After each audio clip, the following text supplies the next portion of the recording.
Assalamualaikum warahmatullahi wabarakatuh.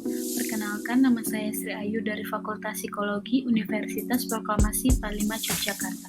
Di sini saya akan menjelaskan mengenai teori social learning dari Albert Bandura. Silakan disimak teman-teman. Selanjutnya, terdapat biografi singkat dari seorang Albert Bandura. Albert lahir di Kanada pada tanggal 4 Desember. Albert Bandura adalah seorang psikolog dan penggagas teori pembelajaran sosial.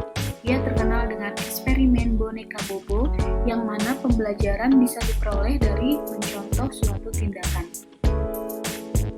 Berikutnya, dalam mengembangkan pembelajaran aktif, Albert mengembangkan model deterministik resip-koral yang terdiri dari 3 faktor utama, yaitu perilaku, person, atau kognitif, dan lingkungan. Faktor lingkungan mempengaruhi perilaku, perilaku mempengaruhi lingkungan, faktor person atau kognitif mempengaruhi perilaku. Selanjutnya, teori belajar sosial dari Bandura didasarkan pada konsep saling menentukan tanpa penguatan dan pengaturan diri dengan karakteristik sebagai berikut. Yang pertama, yaitu determinis, resip-koral, yaitu interaksi timbal balik. Yang kedua, tanpa reinforcement, yaitu tidak tergantung reinforcement. Yang ketiga, yaitu kognisi dan regulasi diri, yaitu kemampuan kecerdasan untuk berpikir simbolik menjadi sarana yang kuat untuk menangani lingkungan. Kemudian, terdapat faktor regulasi diri dalam belajar, yaitu faktor person atau efikasi diri.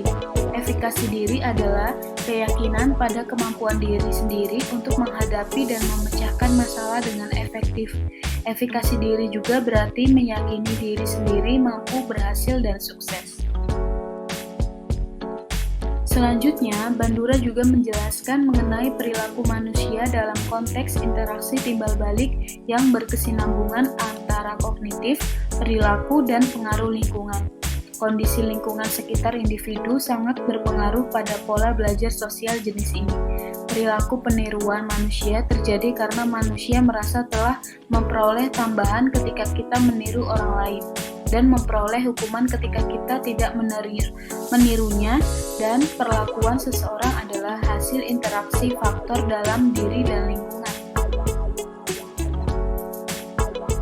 Berikutnya, Bandura membagi unsur utama dalam peniruan sebagai berikut. Yang pertama, perhatian, yaitu subjek harus memperhatikan tingkah laku model untuk dapat mempelajarinya. Yang kedua, mengingat, subjek yang memperhatikan harus merekam peristiwa itu dalam sistem ingatannya. Yang ketiga, reproduksi gerak, dan yang keempat, motivasi. Lalu, Bandura menjelaskan mengenai ciri-ciri dari teori permodelan Bandura, antara lain yang pertama yaitu unsur pembelajaran utama ialah perhatian dan peniruan.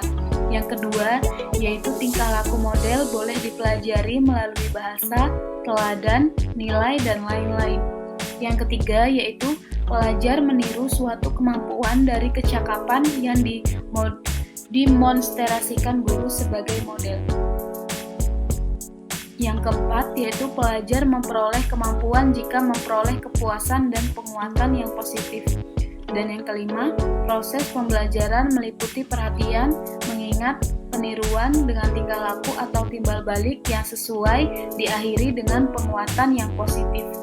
Sekian dari saya, kurang lebih